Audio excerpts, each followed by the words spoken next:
We're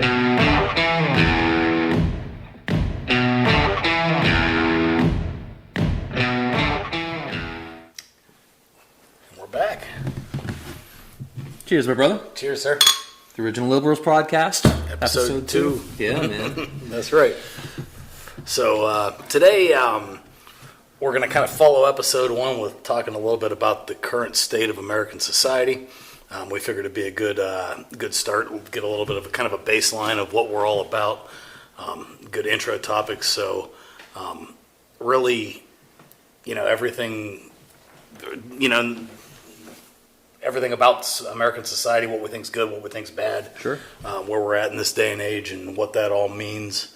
So, that's kind of, have anything you want to add to that as far as kind of the overall topic of the podcast? No, I think that's just about it. That's what we're going to go over today. I think part of being an American is, realizing where you came from, and maybe that'll give you an idea on whether you're going in a different direction or going back that way. And I think talking about the current state of things is important, because if you can't define it, then how the heck do you know where you are and things? And because of that, I think we just want to put our thumb on it as a baseline for everything that we're going to talk about in the future, because this is important to you, right? Sure, this absolutely. is important to me. Yeah. Something I think about all the time. Like I every day I look around me and I think, where are we compared to where we used to be? Is it good? Is it bad? Sure. Are parts of it good? Are parts of it bad? I think like everything, there's a little of both. Sure. Overall, I think it's probably not the greatest. That's just my personal opinion. I don't know if you agree with that or not, but we'll dive into it. So. And also too, we want to invite not only discussion amongst ourselves so you can watch us talking. We're really just trying to open up a dialogue on a larger scale, and so you guys can talk with us, talk with each other, anybody you see on the internet, also viewing this and making comments. So it's not just about us, and we just really, I know I find it to be very, very important existentially, because I think a lot of people do. But you since you brought up comments, I feel like we could start with that.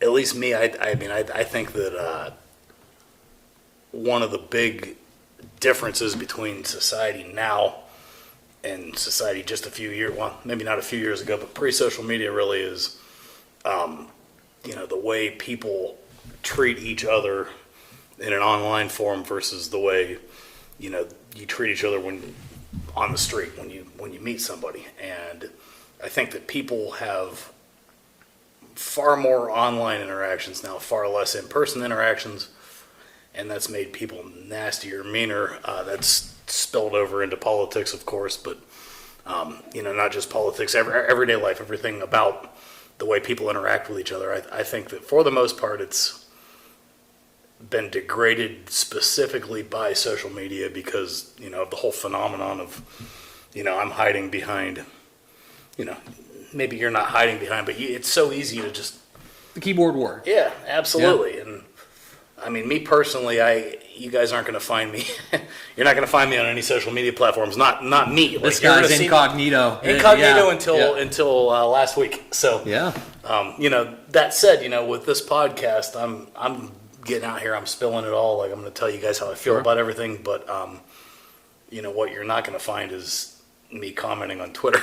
Yeah, for sure. I'll give you a full analysis of something, but I'm not going to put it in a couple sentences and. Yeah. Any responses you guys might get, it might be from me, but it's more likely to be from our wives. So, so don't say anything too mean, because they'll yell at you. But no, actually, it's funny you bring up the online thing. Is the first thing we talk about in the current state of America, because it is so ever present. Yeah. First of all, the first thing that comes to mind for me is hearing Jordan Peterson talk about this specific thing. And he's obviously someone that a lot of people watching us probably know, whether you have good or bad opinions of him. That's irregardless. He's a psychiatrist from Canada, and what he said regarding the online thing, which I thought was so interesting, was that the online social rules are different than what you get in real life.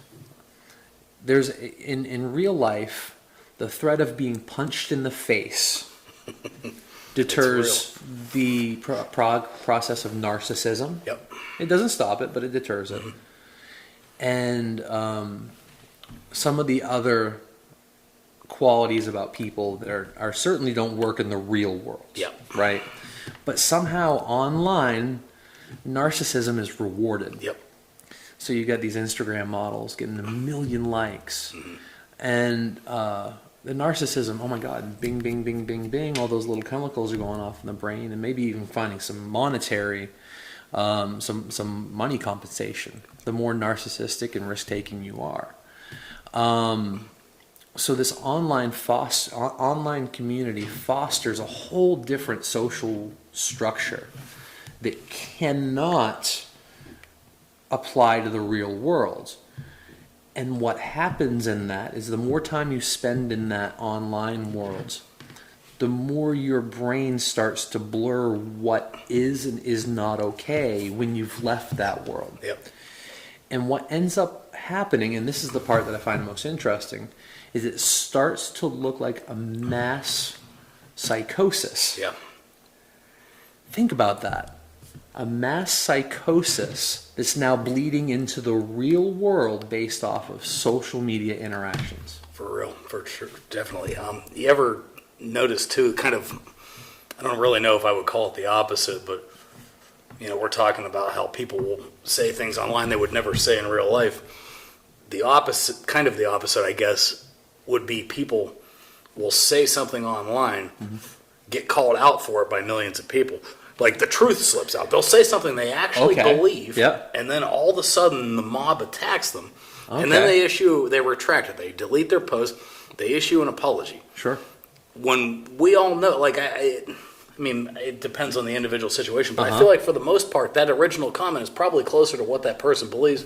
Sure, it's uncensored like us. You and I are just going off of one take here with no script. I think of people like my dad. Dad, if you're watching this, hi Dad. But my dad's he barely text messages, right? Sure. Like he's proud to leave. Good dude, by the way. He is Great proud. guy. Ben, you met him, Yep. My dad's proud to leave his phone in his bedside stand for days at a time, right? But I'm trying to think if I've ever heard him apologize for a stance on something. Right. I don't think I have. Okay. And I would venture to say that most people who are disconnected from that world probably don't. Like, you are who you are. You say, you speak things that you believe. You don't ever find it. If you find somebody who disagrees with you, that's one person. Generally, you can have, for the most part, a civil discussion about it and then forget about it. But it's interesting to see how many people are forced to apologize for, a comment or a stance. There's incredible pressure. Yeah, right? For sure.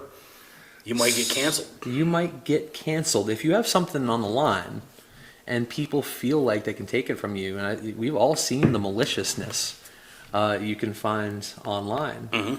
And if the people online feel like they can hurt you, if they don't like what you're saying, or if they just find it amusing, yeah, they'll hurt you just for the hell of it. There's a lot of pressure there for a public official, a celebrity, anybody along those lines that would be garnering major attention online. Yep. They have a lot to lose. Sure. Which makes them highly compromised. Yep. It's hard to follow them and believe what they're saying purely for that reason. So you've got them. I think, as far as society is concerned, people look up to celebrities, athletes, and politicians and actors.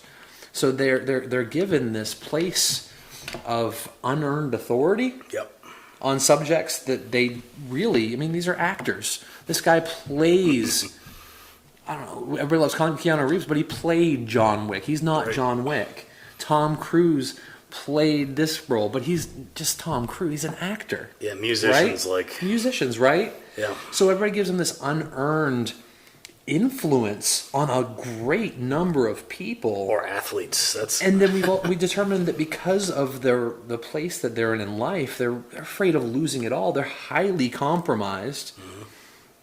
So they're just saying what they think people will probably want to hear, right? And what people want to hear are sweet lies, not harsh truths. Yep. Boy, it's a crazy And a paradigm, lot of times, right? they're expected to comment on something they Yeah. may not want to comment about. If you're a celebrity, Uh-huh. you are expected to endorse Democrats. You're expected to hate Donald Trump, to hate... Why do you think that is? It's just part of the mob, I guess. Part of the mob? Part of the mob. The media mob that's... Mm-hmm. It's all... Hollywood's been liberal forever. And they don't... Is it a collectivist mindset? Is Oh, that it's what it definitely a collectivist so mindset. an individualist, or someone who believes in individual rights like you and I, Yeah. and where the individual shouldn't be compromised because there's 10 people telling you that your bicycle is theirs. It should be the Yeah. community bicycle. Right? Yeah. Like, it's a tough thing, man, because I think that's exactly what it is. Yeah. I think that's what it is, a collectivist mindset. And maybe the internet, talking about its role in society, is also a hive mind collectivist mindset as well, maybe? Totally. Yeah? Yep, for sure. Trying to think, I think a good example is recently with the whole Hamas-Israel situation. Okay. You had pretty much immediately after that, for the most part, it was all pro-Israel. And then slowly you noticed over the next few weeks, the opposition to that stance started pressuring people into supporting the other stance. Free Palestine. Yep, all of a sudden it's Yeah. free Palestine, and if you're Yeah. not tweeting about it, if you're not posting about it, if you're not publicly supporting Palestine, Sure. You're going against the wishes of the mob, and Sure. When you say you, do you mean a celebrity? I mean, or- yeah, I mean the celebrity specifically. Yeah. Yeah, maybe not like the individual. Like Sure. if you got somebody with millions of followers who's they're expected to either get behind whatever the issue is. It's not just that issue. It's whatever the issue is, Sure. or face the wrath. Sure. And the wrath can be devastating. Absolutely. And that's part of what that's part of the reason that we are where we are. I think. We Americans, you mean? Americans, Yeah. politically and socially, where people are afraid to. I mean, I think there's a lot more people out there that think like you and me than we'll ever admit. Oh, the silent majority, right? Yeah, for sure. Yeah. The silent mass majority. Like, Yeah. I totally agree. Yep. They're scared. What you have is the internet has allowed an echo chamber to be built for every asshole with an opinion. Right? So, what happens is, in reality, it used to be that if you came to the table with a really bad idea, a stupid idea, a loony idea, for better or worse, you brought that to the conversation, people would look at you funny and they might avoid you. Yeah. Right? So you're feeling socially isolated by what you want to believe. Yeah. A lot of times because it's a terrible idea, like flat Earth, right? So what happens if you believe in flat Earth, then, well, okay, maybe I can't find people in my town or my workplace. You find them on the internet. It's a guarantee. But there's other people on the internet. And rather than having to analyze your ideas and shit test them, instead of that, you're now finding a group of other people who haven't done those things but will agree with you and give you a confirmation. Confirmation bias. And that we're all looking for validation. I'm in life. guilty It's of part- it. Yeah. I'm guilty of it. I try not to be, but I know I am. Like I read articles that tend to agree with. I try not to. I try to make sure that I'm, looking at the other side Sure. of things. But somebody who's not paying attention to that, Yeah. they- Yeah. Well, I think are like you and I. yeah, It's my opinion that sometimes the information doesn't matter nearly as much as the principles you use and have within you to obtain information. yeah, So if you have a strong understanding of, let's say, logical fallacies, you know when someone's doing a straw man argument on somebody else, for example. Or if you have an understanding of sociology or psychology, you can see when confirmation bias is kicking in on yourself. Yeah. Or kicking in on someone in a news article or on TV. Yeah. There's so many different types of biases out there that for example, appeal to authority bias, which you and I are see the it all opposite time. of. They I see it all right. the time. Drives me insane. Just because someone in an authority position says something, it doesn't mean they're right. Yep. But it carries such an overabundance of weight that most people just fall right in line. Yep. Which I don't know if that can ever be changed. No. But however, it is a huge part of the state of us right now as a nation, especially when we're talking about the online and mainstream media presence. I think what's so hard about it is figuring out who's in authority. When you've got, maybe like sometimes you have to appeal to authority. Sometimes like if there's something I don't understand, there's a lot of things I don't understand. I need to rely on people that do understand them and be able to trust that what they're telling me is true. And that's a problem, is that you can't trust so much of what's out there. It's a question of where do you get information? Is that why you get Where do you- multiple opinions on an important surgery before you become Yeah. any doctor? Yeah, Right? absolutely, You yeah. know, every doctor's an authority. However, you might get 3 or 4 different opinions from 3 people in the same fields Yep. on what's wrong with your appendix or your Yep. knee or whatever. So it's probably good to do that with our fact checking. Yeah. And the things we believe about the world. But who's really doing that? Who's They're really just- doing the fact checking, or Who's really doing who's really doing that for themselves? Not or many people. or nowadays they just running straight to the echo chamber Yep. where they can get the confirmation that they want for themselves, It's the so easy. affirmation they need. Yeah, It's so easy. It's so easy, and that's why I don't know. That's why you have. I think that's part of why politics has become so tribal, I guess. of course, sure. Yeah. You got one side and the other side, and Do you think it's everybody's more got- tribal now than it was before? absolutely, I think so too.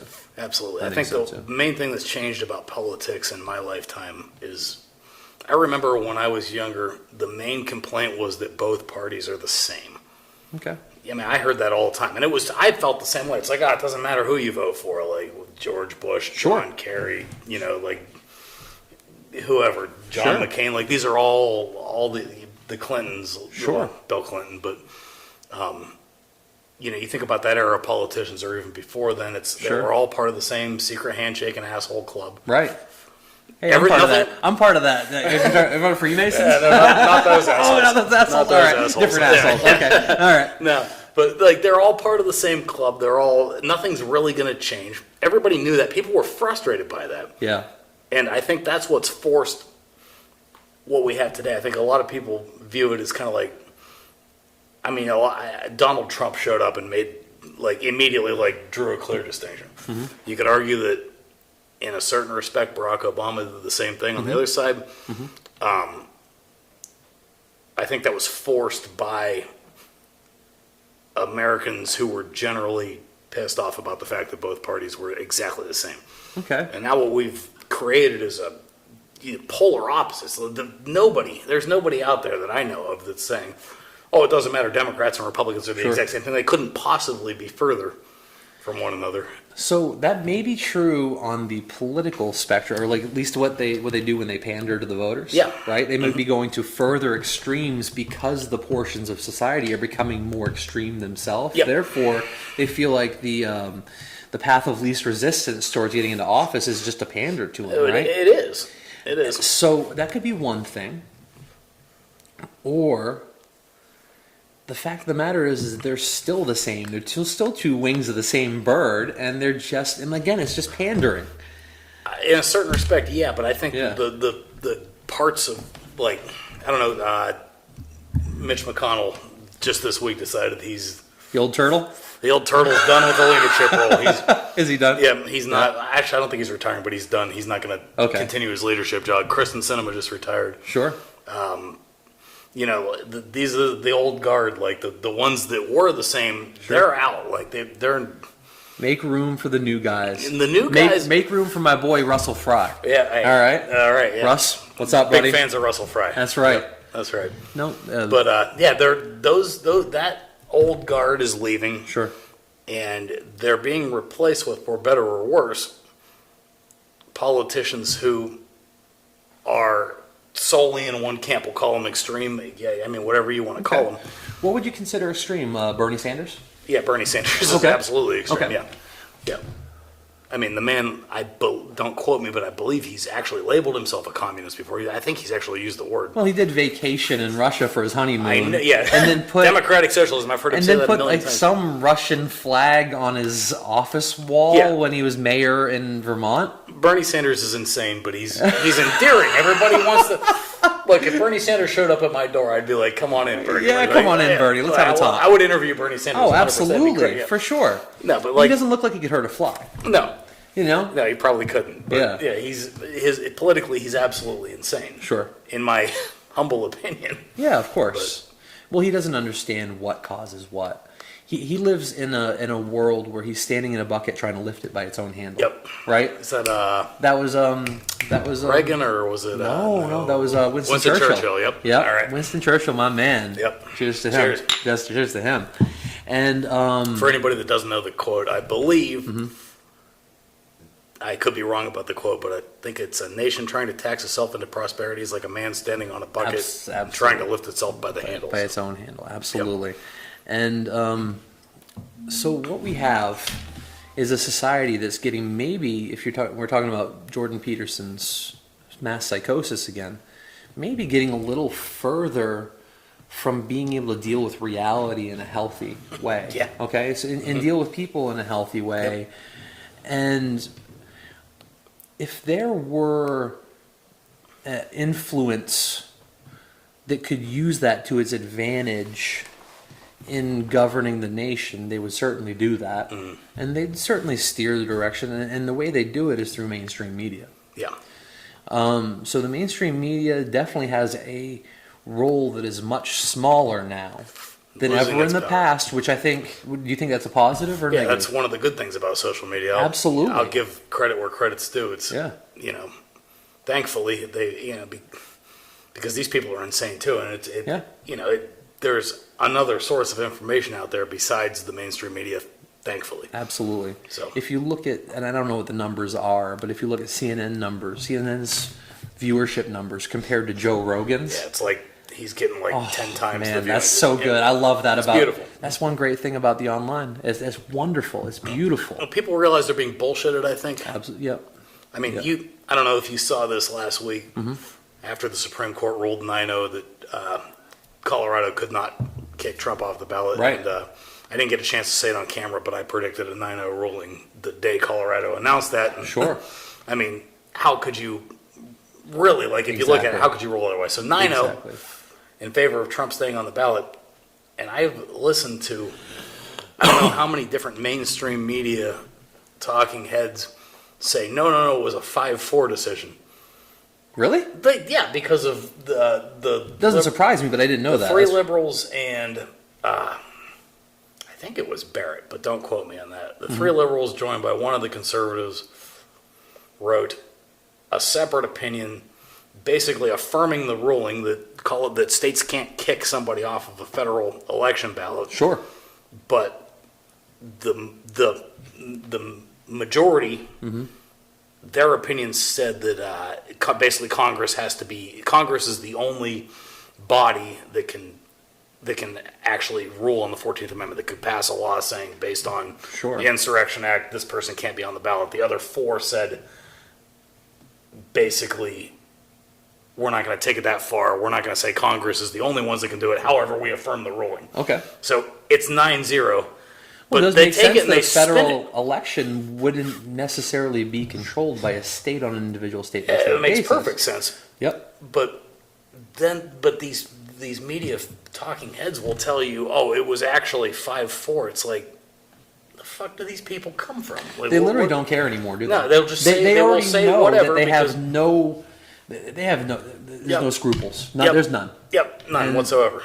So and people are starting to realize that. I think the mainstream media, where we are with the mainstream media, is like when people found out that wrestling was fake, but they didn't care and kept watching. Yep. And they still root for the wrestlers. Sure. Okay? So I think that's where we are. And then of course, we've gone, we've progressed. We've gone from three television channels on TV to cable to DirecTV satellite, and now we've moved into streaming and online presence on everything. Which is now worse than cable, by the way. Streaming? Yeah, just total What do you mean? sidebar. Yeah. You got to subscribe to everything. Unless you're you. It's like, man, and now there's cable's ads. still there. Man, I can't even put on YouTube anymore without 20-second ads That before is everything. true. It's like, man. That is true. And I actually, I told Angela last night, I said, I'm blaming Joe Biden for this. Just like inflation. Like, That's right. even my time, I can't even watch a YouTube video without watching a 30-second ad. Well, Not really blaming Joe Biden. I'm just. Since you bring it up, Yeah. big part of America today is the economy. Yeah. What do you think? What's going on? What do you think's going? What do you? I mean, what do you, inflation has been high and Okay. has come down a little bit, and they're trying to tell you that it's down, even though it's not. so what is inflation? When money becomes worth less, worth less, it was already worth less. Sure. Sure. Yeah, I mean, when shit costs more money and it's more expensive to live. When it takes more dollars to get the same Yep, thing, because too much money's been printed and spent, and that's exactly what it is. Yep. Is because the money supply has a fixed value. yep, All right. And for every dollar that's printed, doesn't create new value. no, just adds an extra dollar. It just takes value from the other dollars in circulation. And this is such a basic concept that really most people, I don't think, get. No, I don't either. And there's understandably, you have to, society is an evolving thing.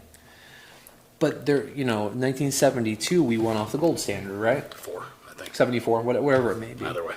And when you have nothing to actually back the money, and then we print money in a system that we call fractional reserve banking, where literally only a small portion of the money supply has to exist in reality and be deposited to a bank before it can be loaned out, 9 times over? Yep.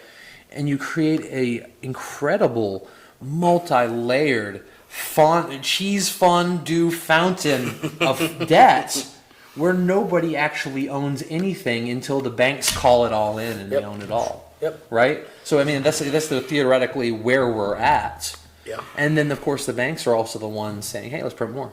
Yeah. Let's Because get why not? Because why not? It's I'd been print money. If I could print money, I'd print more money. It's been said that the greatest tax upon the American citizens is the hidden tax, which is inflation. Yeah, absolutely. For every dollar you save today, when you go to retire, there's fractions of that dollar left. It's gone. It's been taxed out of your bank account without you ever seeing the number change. Which is why you have to put it in stocks, like risky investments, in order to actually make Exactly. it keep up, which is Yeah, 401ks, things of that Yep. nature. no that guarantees there either. are kind of a ship rising and lowering with the tides, right? You have to have something to anchor it to the tide, which would be where the inflation level is, Yeah. I guess. I mean, you can 401ks, you can buy hard assets like land, stuff like that, stuff that we think is appreciating because all of our homes doubled in the last few years. Ammo, you could buy. You can buy you can buy ammunition. ammo. It's a great investment. Absolutely. I don't know. Well, you might be able to sell that off for more in the future. You're Yeah, right. you can Just depending definitely- on how things go. You But can definitely sell it off. as long as you don't use it up like you and I do. I use and I stock. I use and I stock. But Well. yeah, So we know that inflation in the economy is not great no matter what they tell you. I think anybody with that's the thing. All you got to do is look around. An honest mind. All you have to do is look around. They'll tell you. They will sit there self-evident. and Yeah. they will. Once again, the mainstream media will tell you everything. They'll put a chart in front of you. Sure. Pick out a few metrics. You can make numbers say absolutely anything. Sure. I mean, all you need is the right numbers, the right chart. You can point to it and tell Absolutely. But all you got to do is look around, and I think most people are looking around. They have to be. You have to be able to see what's going on here. People know that they're not living well right now. That's right. I mean, Nobody feels like their wage is keeping up with the increasing costs, Yep. first of all. And so what you're doing is you're putting in more hours and getting less in return, even Yep. though your bank account looks to be higher, your paycheck looks to be a little bit higher than before. You're actually buying less with it. But oops, you just jumped the tax bracket. Yeah. Now you have to pay a higher percentage to the government. This is unsustainable. Of course. Okay? And I'm not going to go look towards the future in this podcast. That's the next one. But is that unsustainability by mistake or design? And that's something we'll discuss, I think, a little For later sure. on. Yeah. I think that whether it's by mistake or design is, I'm not going to say it's not important. It is important because if it's by if it's by design, then we've got some real bad actors that we got to get rid of. If it's by mistake, we got some real morons that we got to get rid of. Either way, No. things got to change. But whether it's by mistake or by design, the outcome is going to be the same. Which once again, we'll talk about how we feel about that later. It's not good. It's Not good. So we know the economy is not great. Now, smart investors, which are your top people who care about stuff like this, that aren't the average normal folk, know how to, when they see opportunity in everybody else's, misfortune. yeah. So there's smart people out there that are and that's why you see, they say there's a bigger separation between the haves and the have-nots, which isn't always true, because a 50% increase for someone making $300,000 a year is way bigger than a 50% increase also for someone making $50,000 a year. Yeah. So they move up to $75,000, but the $300,000 guy moves up to $450,000. Yep. And that's a 50% increase for everybody. So there's just Which this one of those- natural Which divide. one of those people is more? His life has changed more by that, though. Do you think? Well, that's a great point. I feel like Probably the guy getting the 75,000, Yeah. getting up to 75,000. Probably. There's a certain point where money doesn't. As long as you're paying your bills and then you're getting kind of the stuff you want out of life, it's not excessive, because hell, I don't want to be a billionaire, and I don't fault anybody for making billions of dollars. No hatred. As long as they're doing it the right way. Yep. Without force or fraud. Boy, yeah, you're right. That's a great point. I had without calling out anybody by name, of course, or saying where I know this person from, I had somebody tell me recently that, I'm sure he didn't actually mean this, but he said all the top 1%, just take them to the guillotine. Ugh. He's a liberal. Of course he is. Right. Right. But this guy then comes. He's a neoliberal, by the way. Yeah. We're the liberals. He's not an original liberal. He's a neoliberal. Yep. But I know for a fact this guy buys a Powerball ticket every time it hits 500 million. Of course.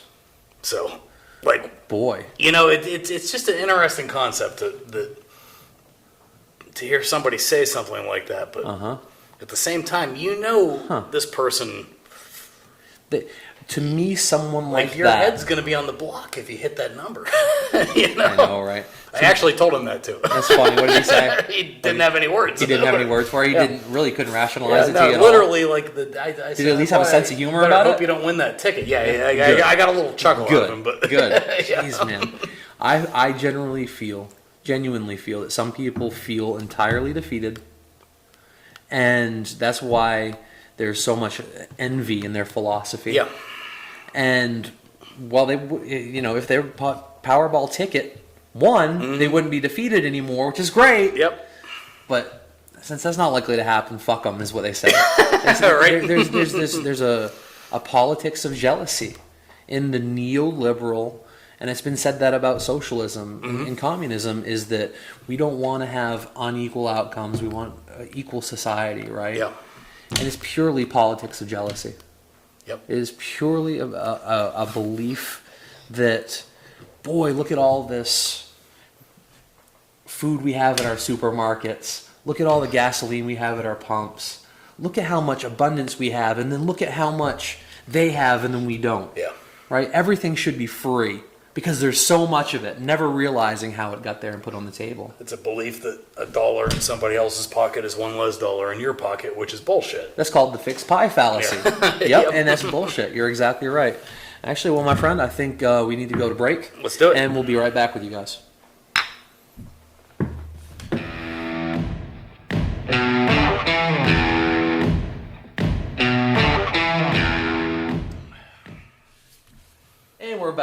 wetter for the wear. Went out there and had a quick smoke break. Smoking in the rain. And got a couple little raindrops on us, but I think we're doing all right anyways. Yeah. We'll get back to this. And actually, where I want to get back to is actually going right back to the economy we were talking about. A very interesting part of the economy right now is the potential for cryptocurrencies. Yep. And there must be strong potential because I guess, who was it? Was it Morgan? I don't know. That did an IPO recently. There was they filed on the last day of 2023, and it was approved semi-recently, where they're not IPOs, excuse me, where they have created a new way to sell cryptocurrencies in their arena, and Bitcoin has blown up of recent. Have you seen the highs? I have not, no. What's it at? 69,000 per Bitcoin. Unbelievable. Have you ever bought Bitcoin Yeah, before? I've had some Bitcoin. And, I've had some too. I wish I had sold it. To last pay off time on my I sold credit it, I card think it debt. was like 15. Yeah, exactly. That's nuts. Yep. Boy, there's so many guys back in 2010 who maybe I think there was a libertarian movement thing because Yeah. they were hearing about this through the Ron Paul channels. Was this thing called Bitcoin that could be this free, this Yeah. this liberty currency that wouldn't be able to be centralized, right? Yeah. So guys were buying Bitcoin for 10 cents, 25 cents, 40 cents a piece and paying for their pizza with it. And lo and behold, had they kept them, they'd have a few mil in the bank right about now that. or more. Yeah. What you spent on a pizza. Yeah, it's wild where that's gone, but Yeah, I don't know. Personally, I don't really truly understand cryptocurrency. I'm fascinated. Like, I understand Okay. the basics, Okay. the idea. I don't have a in-depth understanding of it, which is probably why I never bought much and why I sold Sure. what I had, because I don't really like to have things that I don't really understand. So, sure. I mean, I understand that it's finite. I understand that it's uncontrolled by governments. That alone is incredibly fascinating. Absolutely. Never really understood the whole mining thing and how it's. Well, there are certain algorithms Yeah. that computers have to do these increasingly intense mathematical computations. It's just like if you were mining gold, the first nuggets are the easiest to find. But essentially you have to go deeper and deeper into the earth, and there's only a finite amount of gold, Sure. which is why it's always been a great standard for currency, right? Yeah. So they used that analogy and applied it to digital currency. And as gold is mined, or as the Bitcoin is mined, or any other cryptocurrency, or some of the other cryptocurrencies, Becomes more difficult. it becomes more difficult until one day the final Bitcoin will be mined. Yeah. So I think that's the premise behind that. Now, again, I probably only understand it maybe a smidge more than you do. Yeah, sure. So, I mean, if you guys have interesting comments on that, please leave them for us and others because we can learn a lot more about Yeah. that too. I feel like it's going to be a big part of the future. But again, that's for a different podcast. The future we're talking Sure. about right now. And do you feel like the economy, the people who run the economy are giving their consent to it? I think they are. Their consent to. I think they fought it. cryptocurrency? Yeah, I think they fought it for a long time, and then they know the writing's on the wall. I don't see that, but maybe Okay. I'm missing something. Okay. I don't know. Okay. I don't see them wanting to give up control. Right. The ability Maybe they to print. figured out how to control it, and that's the thing. We'll never figure out how to print it Right. because of what you just said. Yeah. That's an important part of who they are is There's a lot of things endlessly printing money. Yeah, there's a lot of things I don't know about it. I wish I could give better answers to. Yeah. I know intuitively, I think there's a Bitcoin halving coming up, which would seem to go against the principle of not being able to mine more, considering that they've already got it down to the fractions of a Bitcoin. And each small, little, tiny, minuscule fraction is called a Satoshi, named after the man who the anonymous man who apparently invented it. Yeah. If you really believe there was a man who invented it at all, I don't know.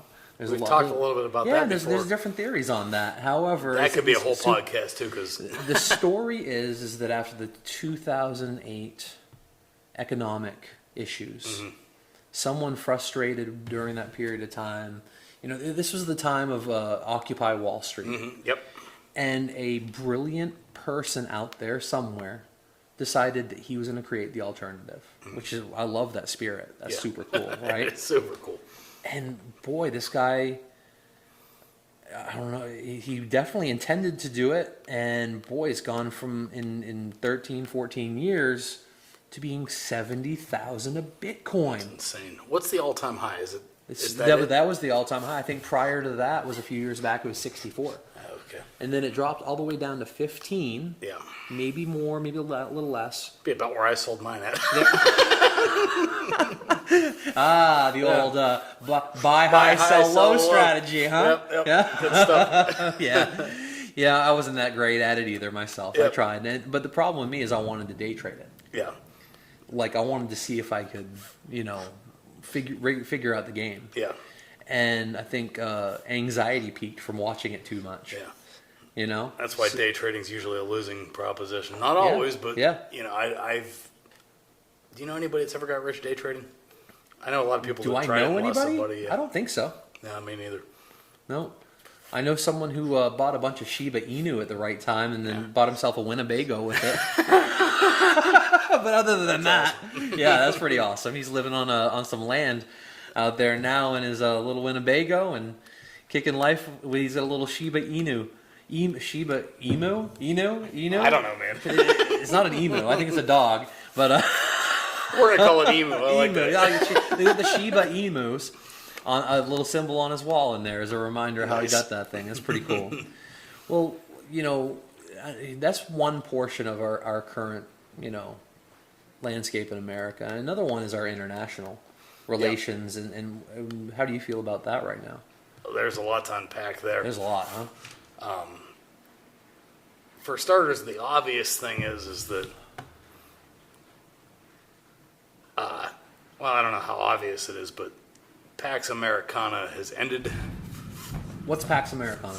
The American. Have you ever heard of the term Pax Romana? No. It's the Roman piece. When Rome got so powerful that they essentially stopped all major conflict in the world. Okay. They just didn't permit it. Like, it was, the Greek city-states are not going to fight each other. You people are not going to Sure. fight. Like, Everybody wars had are going to been- end because we had been unified, or they had been unified. yeah, even if they're not unified, it's just that the Romans were not going to tolerate Okay. how that affected trade. Okay. For them, they stopped all Sure. the major wars. So that term is a lot of times applied to the American piece, which would be what started in 1945. Okay. That period where there was no major conflict. After World War II, where Sure. we were the soul. Well, not the soul. Obviously, there was the Soviet Union, but you had two superpowers in the world that didn't want to cause the end of humanity as we know it. So Sure. we kind of silently agreed not to nuke each other. So, Yeah. and then of course you got the fall of the Soviet Union and America being the sole superpower. Sure.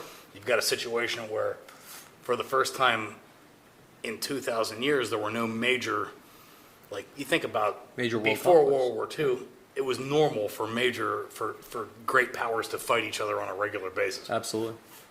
That didn't happen, and that's, I think, ending.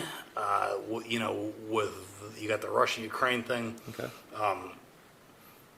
Not that I would call that a major, like, it's not a world war. It's affected our economy, Oh, though. it certainly has, and Yep. I think it's going to get worse. I think it's the beginning of the end of the Pax Americana. I think we've weakened to a point where, Good concept. Pax Yeah. Americana. Okay. sure, But go ahead, we've yeah. weakened to a point where we're no longer enforcing the peace. Mm-hmm. I think that you're going to see. I don't know how soon. I thought it was going to happen already, though. I thought that China would already overtake Taiwan. Mm-hmm. That hasn't happened yet. North Korea is getting more hostile. There's a lot of They'd head there's a south. lot of They'd stuff into south. simmering. You've got the Hamas Israel thing, which is, I'm not going to sit here and pretend like conflict in the Middle East is new. Sure. Well, I think a lot of people, and when you look into it, and I shouldn't say a lot of people. I believe that the Palestine. Boy, this might be controversial. For me to Probably. say. You said the word Palestine, so anyway. Palestine is acting as a proxy for Iran. Yeah, I think so too. Yeah. So if you're pro-Palestine right now, you're pro-proxy to Iran. Yeah. And Iran is definitely not hip hip hooray at America's success. Yeah, no, definitely not. All right. So we've got that going on. Like you said, North Korea could go south into. I mean, they're a nuclear power, right? Yeah, they've got. Okay. I don't know how many nukes. Yeah, they've got nukes. and they presumably have the backing of China, Yeah, which is a big superpower, of course. And South Korea is a prospering nation, right? yeah, with the backing of the United States and the rest of the West. Boy, I think South Korea probably produces a lot of the products we use. Yeah. So that could affect us there. I mean, it could affect us. We could get pulled into. I think that World War III could happen tomorrow. I'm not saying it's going to happen tomorrow. Right, I think that right. this whole situation could just jump off. Like, Sure. you know, they talked about the powder keg before World War One. Like, Okay. I mean, that was the Balkans. I don't know what the powder keg of the world is now. It's all over the place. There It could could be jump one. off in any. I think the difference between then and now that is going to keep us in more of a neutral area is that what occurred after World War II is we all became a more interconnected world Yeah, economically. yeah, And when you take out your enemy, you may actually be hurting yourself economically as well. And that is definitely as true today as it's ever been before. yeah. So that might be one of the things that's holding this all together right now is the fact that we are so interconnected on an economic level globally that to act aggressively may actually be your own downfall economically. Yeah, Which- if it's calculated correctly, if somebody makes a one miscalculation, that could all change. It takes, you know, who the hell knows what Kim Jong Un's thinking? Mm-hmm. Who knows what Xi Jinping's thinking? You know, it takes one major war. I mean, you saw. Did anybody think Putin was going to invade Ukraine? Until he started lining up at the border. When he started lining up at the In all honesty, he talked about doing it for a long, long time and Sure, gave he a lot did. of warnings. Yeah, he did, but nobody really thought he was going to. I mean, somebody probably thought he was going to do it, but I sure didn't. And Right. No most one- people didn't think about it. Not and in the then United States, we didn't know. and then it happened, and it was this major event. And I don't know, it's the whole thing's interesting to me because I guess ideologically, I'm an isolationist. I would love for the United States to sit back, do our own thing, Sure, not interfere in world affairs. sure. I mean, I think that's kind of almost a basic libertarian thing. At least for me, it is. Yeah. However, this is kind of where my libertarian philosophy differs from what I want to see happen in real life, because Okay. I recognize that if America pulls back, somebody else is going to run the show. Creates a vacuum. Yeah, I don't know who's going to run the show, but I would prefer if somebody's running the world that it be us. Isn't that the messed up thing about it, though? Yeah. Is that we never should have done it in the first place because of the blowback that we should have known would occur if we ever pulled back out. Yep. So it becomes one of those things where a pound of prevention or an ounce of prevention would have been well more than a pound of cure. Mm-hmm. And as a libertarian, you have to balance what we feel is ideal and right Yep. with the actual consequences of actions after the problems have already been Yep. have occurred. And it would take someone with incredible couth to pull us out back slightly enough over the course of time in the right way, letting the air back in to fill the missing space when we've removed ourselves. Yep. Now, I don't think that will ever happen. I don't either. We're going to have It's- to play policeman Yeah. in order to stay there. And that's all police, I'm going to quote a Bush song, all police are paranoid. All right? And we're paranoid, man. Yeah. We are paranoid, brother. And that's a scary place to be because paranoia for an individual or a nation is not the positive, creative, constructive place we need to be at. No, definitely not. Definitely not. So, yeah, I guess I don't really. We just have to watch it play out and find out. Yeah, it'll be fun, won't it? Hopefully. Yeah, that's why, you know, it used to be that preppers, Yeah. American preppers, were considered crazies. Yeah. No. It's if Now everybody's a prepper. if you're not prepping a little bit, you're crazy. I mean, Now, if you're not prepping a little bit, you're just say you don't care. Yeah. You just don't care. yeah. No. I think the illusion that nothing could ever jump off is slowly dying, rightfully so, Sure. because Well, we were talking about biases earlier. There's something called in psychology called normalcy bias. People tend to believe that what's been normal for them will always continue to be the case. Yep. Which, you could see it in effect in, let's say, the rise of Nazi Germany. They didn't know what it was going to become. There's just a normalcy. They believed there was going to be a normalcy that occurred to them, and then that all, poof, gone. Yep. Right? And I'd hate to think as Americans that could happen to us. It could happen to anybody. It could happen to anybody. I mean, Hitler convinced an entire country to rally behind him. He didn't do it with military. That's right. He didn't stage a coup. He used the political system that was in place to gain the backing of an entire country, and did what he did, which is just crazy to think about. But it just goes to show you how not, maybe the word's not gullible, but how what's the word I'm looking for? Easily influenced people are. Manipulated people are. The society at whole. Yeah. They were the master propagandists, the Nazis were. Yep. And Joseph Goebbels was their propaganda man. And he's had plenty of very interesting quotes that I can remember. One of them being the bigger the lie you tell and the more you tell it, the more people just want to believe it. It's true. And it's really true. You make this grandiose, almost absurd lie, but you say it Over repeatedly and over and over again. from a place of power. And people just go with it and they believe it. Isn't that terrifying? That is terrifying. But, if you don't, it's like Carl Jung said, with a famous psychologist. He said that, if you don't make the unconscious conscious, it'll rule your life and you'll call it fate. All right? So people are out there just trying to make they're having more pressure than ever to make and get their house payment made and their car payment made and their kids fed. And then by osmosis, they're absorbing all of this atmospheric bullshit, right? Yeah. And they're just going along with it. And you can't blame them when you look at it on that level. It's just how it is. And that's the state we're in right now. They're just trying to survive. The harder it is... here's another quote. I love throwing out those quotes. I'm on a roll now. Sun Tzu's Art of War. If you feed your army enough just for the next day's meal, they'll fight for the next one for you. All right? You can tell them whatever you want, and they'll fight for the next day's meal. You just feed them for that day. Just get them as poor as possible. And they're incredibly manipulatable. Yeah. Boy.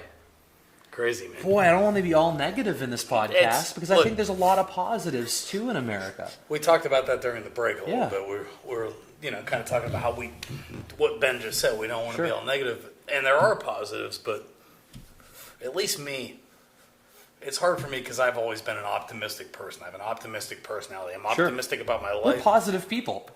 You run into me on the street like I'm as optimistic as anybody you're ever going to meet, but I am pessimistic, and this has happened to me over the years. I'm short-term optimistic. I'm long-term pessimistic. I always tend to believe that at least within my lifetime, everything's going to be okay. Like I can fix whatever situation. I'm the opposite. Are you really? I am short-term pessimistic, long-term optimistic. Really? Yeah. See, I'm the guy that thinks that I'm going to make it all work. Everything's going to be great, and then maybe in 100 years, no, I'm going to disappear. I'm completely optimistic of myself personally. Okay, right? so I thought you were talking about society. No, I am. I'm talking about both. So you're short-term. You're short-term pessimistic about society. So you think we're going to take a sudden nosedive and then come through? We've been on that trend. Yes. I think that we're going to. I hope we can figure it out short-term, but I always say. I do always say this to it. I mean, long term, it depends on how long term you go out, but eventually, if you believe the prevailing scientific theories, the universe is going to end in heat death. So in about 24 billion years. Or so. So eventually, it's all going to crumble. Eventually, it's just a question of how soon. So Yeah. Well, everything comes to an end eventually, right? Yep. But every ending is a new beginning. Yeah. Which is the optimistic part for me. Like. I'm a believer in something that you might find online called the Tytler cycle. Okay. And it's essentially a flow chart that goes in a circle, and it goes from different points in society where the sentiment changes over time. There's a each one becomes an action creates the reaction, which creates the next think action. I you did go think through I've that seen that. circle. Yeah, okay. And if you follow the Tytler cycle, I believe we're in a place of apathy right now. Actually, I think you were the one that showed I that probably, to me. I probably was. Okay, Yeah. All right, so and we're going to end up going to, according to them, going from a place of apathy to dependence to subjugation to faith to prosperity again. We're kind of on that curve right now. So what has Yeah. to happen for us to get there? Does think there's America have to collapse?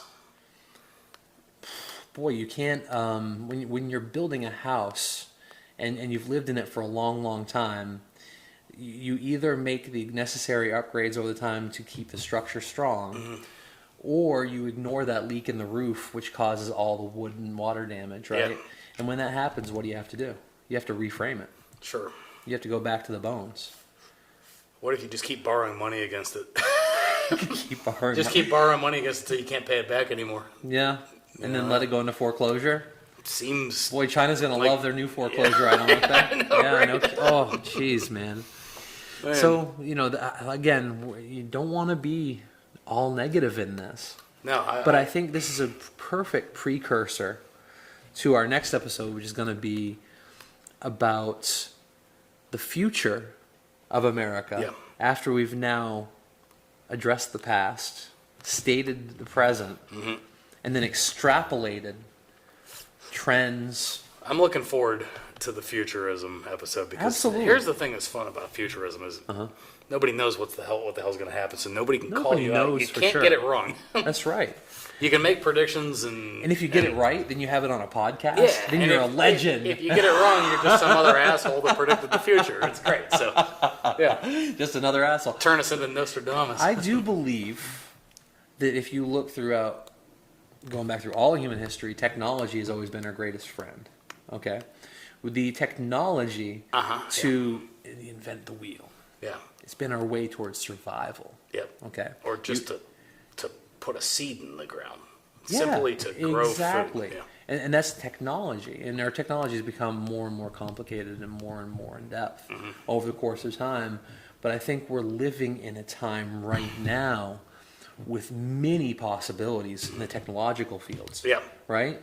So, the whole global warming thing may very well not be as much of an issue in the future as as many people worry about, because carbon emissions will be cut due to not killing 200,000 cows in Ireland like they want to, but because someone invented the next step in the proper technology for the advancement of human I was race. just going to say, I'm going to make a bold prediction right now that it won't be because of government regulation. It never It has certainly been. will not be. It no. never has been. Yeah. Well, think about it. The man who invented the flash drive saved more trees than Greenpeace ever could have. That's awesome. Isn't that right? Yeah. I mean, I've never heard that said before, but yes, like I could tell you. Like, So we have a world where we still at least have, in America, where we still at least have some incentive and some hope. Where if we work hard, or we invent something, or we bring something new to the table, or we bring our talents to help other people, we can still advance in Yeah. our lives, right? No matter how bleak the economy may look, if you're a smart man, smart woman, with a talent or something to give to society, you can still have a plane and a boat and 3 houses and 8 girlfriends and That's everything. that's something Yeah, special. That's something special. And that's I mean- always been the prime mover of advancement. Because I think for 2,000 years, when we had the popes and the kings and everybody were just literally subjects to Yeah. the king, we had almost no technological advancement except in the military. I'm right? living better in this room right now than Right. any pope or king. Yep. You know, John Rockefeller 1,000 years could ago, not it's- have held a candle to the way you live right now. no. And I'm sitting here bitching about it. The like standard of living, the standard Yeah. of living is so much greater now in this very moment than it's ever been. it is. And we need to be thankful for that, my man. Yeah, no, absolutely. So that's really great. And I don't think that's going to change either. I hope not. I hope not, unless people give it away. They, eat the bugs, as Yeah. they say, right? Yep. What was it? What was Darth Vader over the World Economic Forum? Did you hear about this? No. where he believed that cricket protein was going to be the best way for people to get nourishment in Europe in the future. Eat the bugs. You never saw the No. Darth Vader? Oh man, Darth Vader with the helmet off. Yeah, he looked exactly like that guy. He had a weird, oh my god, dressed like him and everything. He's like, is this dude really a James Bond villain or not? I mean, he's trying to be. But anyways, so what you have is international influences that don't give a rat's ass about America, and frankly, they may see a strong America on the international level right now as an impediment to their world government plans. I'm going to go one step further and say not just international influences, you've got American influences. You've got people not just people, you have a massive faction of neoliberals in this country who believe the exact Progressives, they're progressing Yeah. us, right, yes. who believe the exact same thing, whose entire goal it is to destroy America and American influence.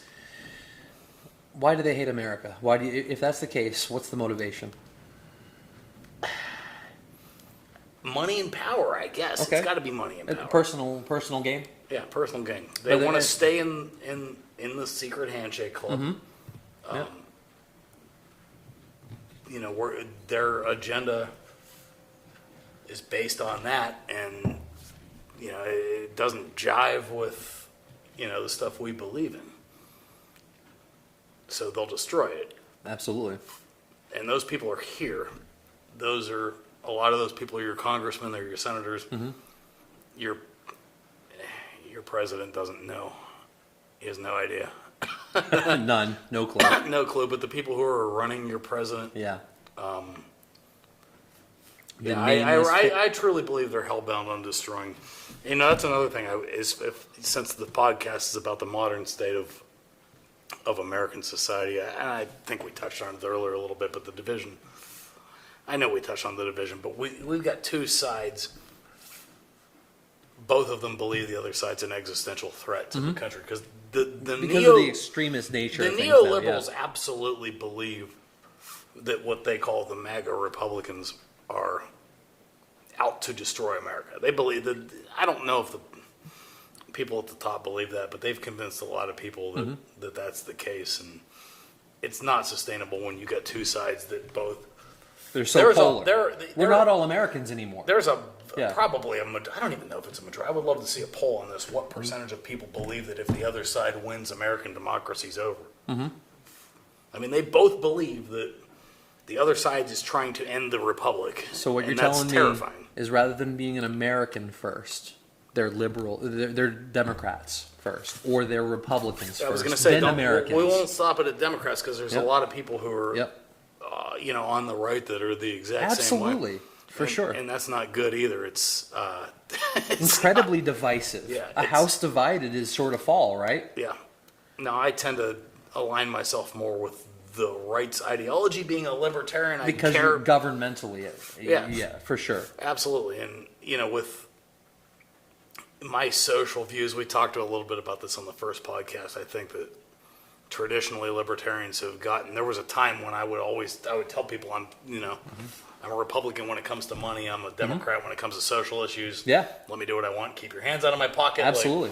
But I can't even say that anymore because the liberals, the left has gone so far off the deep end on even their social issues. Like, Because they've it's progressed into wanting the government to influence power over its political adversaries, not only on the political arena, but also the people who represent their political adversaries. Yeah. They're constantly wanting to use, because government is essentially the legalized use of force. yeah, Okay? that's exactly what it is. So I can't do certain things to you because we both have individual rights. However, if the government decides that it's legal to do so, they will go after you, throw you in a cage. Imagine if your girlfriend told you that if you don't give her half of your money and report everything to her of everything you do, that she has the right to throw you in a cage Pretty crazy. and huh? imprison you, right? Your Pretty girlfriend can't do that to you, right? No. Unless you want her to. However, these people with magic hats that we sometimes elect and sometimes don't elect, meaning bureaucrats, Yeah. decide when that's okay and when that's not. Now, that's actually a necessary evil on a small You have level. to be able to put some people in cages You sometimes. have to be able to protect people from one another. You have to be able to do it. But the problem is when it becomes politicized. Yep. And they're starting to chase after people not for actually imposing on somebody else's rights, but for what they're thinking. Yeah. They believe something I don't like. I'm watching it happen. I'm watching it happen before my eye. I'm telling you, it's gotten so much worse in the past couple of years. And this is It progressivism. terrifies me. This is progressivism. Right? It terrifies me. One thing I will say about the right-hand side is that I don't think they really care what the other side thinks. They don't want to police their thoughts. I haven't seen that sentiment firsthand, unless I'm wrong. You're saying that the right does not want to police the left. No, they I don't. don't think I so. don't think so either. I think they've tried to police other things in the past, like pornography, sinful things that align with Christian values that Yep. they don't like, and they want to impose their Christian values on society, Which is akin, really. I'm but- telling you, I oppose that as much as I oppose Absolutely. imposing religious views on somebody as much as I oppose anything the left's doing right now. Listen, Absolutely. they're both the same. Yeah. They both believe in a large, all-powerful, all-knowing, all-loving, will take care of you entity that sees and knows everything. But if you don't follow its rules, you're either going to hell or prison. Yeah. That's the only difference between the left and the right. Yeah. One side believes the government should throw you in prison. The other side believes that God should throw you in hell. They're the exact same thing. Yep. Okay? And this is where you and I don't follow don't their fit paradigm. in. We don't Yeah. follow their paradigm. But everybody else seems to. Yeah. And that's a nation of people we It's live in. easy to fall into. Yeah. It's really easy to. It's easy to say people who don't agree with me are wrong and they should be punished for it. That's easy, and you've got other people egging you on, and Sure. yeah, and this is what you end up with. And I don't know how. I don't know how from here we lower that temperature. I can't believe I just said I hate the term lower the temperature. It's one of those Okay. things that, but I just said it. But it I'll works. say it again. It makes sense. How do Yeah. we lower the temperature? How do we get to a point where where we don't have to worry about, politicized justice systems? And Sure. right now, I believe the left has politicized Expand- the justice system, but I believe Expand upon that right there. The politicized justice system. that okay. Donald Trump has been charged with what, 92 crimes? The man's never been charged with a crime in his life. They just started prosecuting him last year. That is, you've got DAs that ran campaigns based on prosecuting get Trump. Donald Trump. Yep. They fined him $400 million for a fraud that had no victim. Right. Yeah, for Victim doing was- what every real estate developer does, for inflating the value. Like, Absolutely. okay, whether you like him or you don't, you either, if you've looked into what they're doing to him, you either agree that they've politicized the justice system, in my opinion, or you're lying to yourself. How did they Or- politicize it? They're doing this specifically because he's running for president. But how did they politicize it? How do we get to this point? I mean, Activist judges were appointed well, to. activist judges, activist DAs. It's been said that they realized the money spent on federal elections from the billionaires Yeah. wasn't nearly as efficient if you go to the lower courts, Yeah. or you go to the local levels and state levels and start putting activist judges on that level. Yeah. So, yeah, you talk about certain circuit courts, which are flagrantly activist. Yeah. And the problem with that is that judges cannot be activists. No. They are purely there to interpret the law. That's what they should be, but they don't. And let me tell you, How did that change? it's going to flip. It's going to flip because right now they're persecuting Trump, and I don't want to see Joe Biden prosecuted when he leaves Of office. course not. That's banana republic Either. bullshit. Yep. I don't want to see Nancy Pelosi prosecuted. No, I don't want to let see him Mitch fade. McConnell. Like, it doesn't matter who it is. You name your politician. Let him fade into obscurity, just like John, what's his name, with his brain tumor? John McCain. McCain. Let him fade with his brain tumor. All right. Yeah. Yep. I'm pretty sure Donald Trump gave that picture of the brain tumor a Medal of Honor Yeah. when he was gone. All right. All right. Yeah. I told. I'm making fun of a dead man. Well, guess what? He was an asshole. Trump Fuck already that guy. did it. Fuck that guy. Trump already did it. All Trump right? already did it. Yeah. And his he's best buddy Lindsey Graham. He pretended to be a righty just like Mitt Romney did. Yeah. Yep. No, the whole old guard of the Republican Party they make me sick. But That's why the mainstream media was fine with guys like John McCain they loved him. and Do Mitt you remember Romney. how much they loved John McCain until he won the nomination? They were all about John McCain. When he won the nomination, all of a sudden he was evil. Dude, Donald Trump had a TV show on NBC Yep. until he went for the nomination. I know. Yeah, It's okay. insane. Totally insane. But yeah, we've reached this point of insanity, and we got to figure out how to get back to...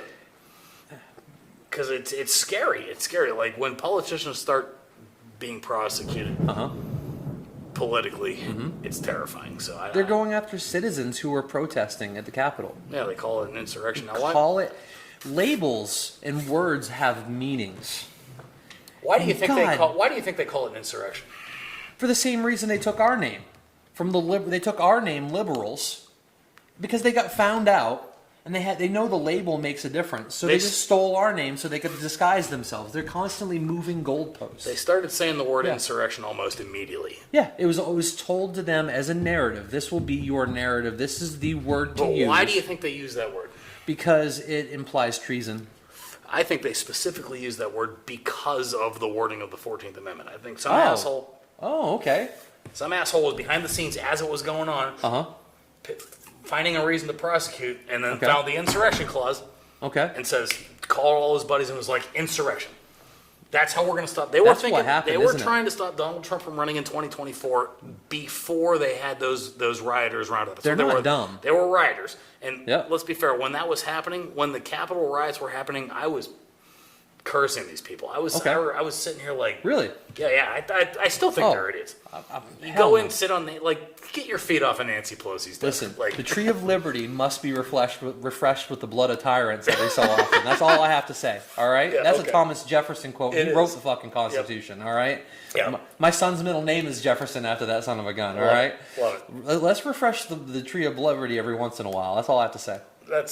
I agree with that, but like the January 6th thing was immature. I didn't mean It that. I didn't mean that literally, by the way. Just anyways, go ahead. It didn't help anybody. It didn't help anything. That wasn't ever gonna. It was. They only had something to lose. They had nothing to gain. Mm-hmm. So, I thought it was stupid. I thought it was silly. I thought they should all be prosecuted. I think some of the sentences are insane. However, like you can't just, especially after you've seen some of these videos where they're just like, this was not a violent insurrection. These were a bunch of morons that shouldn't have been That's right. inside the Capitol. I tend to agree. Who have been I over-prosecuted. joke around, but I tend to agree. They called it an insurrection almost immediately because they were looking forward to this moment right here where we're at right now, which was we're taking him off of the ballot because he's an insurrectionist. I know. It's crazy. Well, they obviously haven't planned out that well, considering it looks like there's a giant vacuum at the head of their party right now. Yeah, yeah.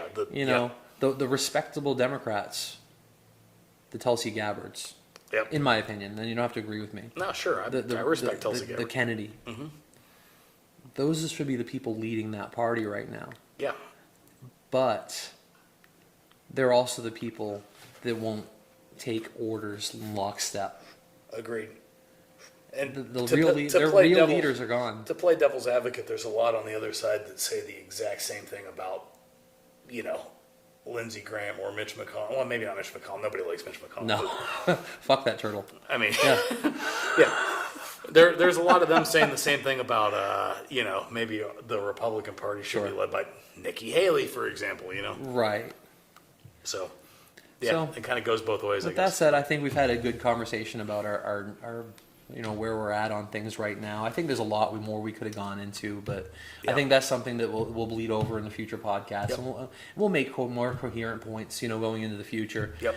But for now, I think it's time to wrap things up. Our next episode is going to be about, and really a continuation of this, which is going to be the future of America in our estimation, and maybe some of the issues and potentials and possibilities that we could see coming to fruition in the next 15, 20, 30, 40, 50,000 years. Who knows? It's going to be a lot of fun. Yeah, absolutely. All right, my brother. Hey, Ben. Hey, thanks for a great podcast, brother. Thanks, guys. Bye.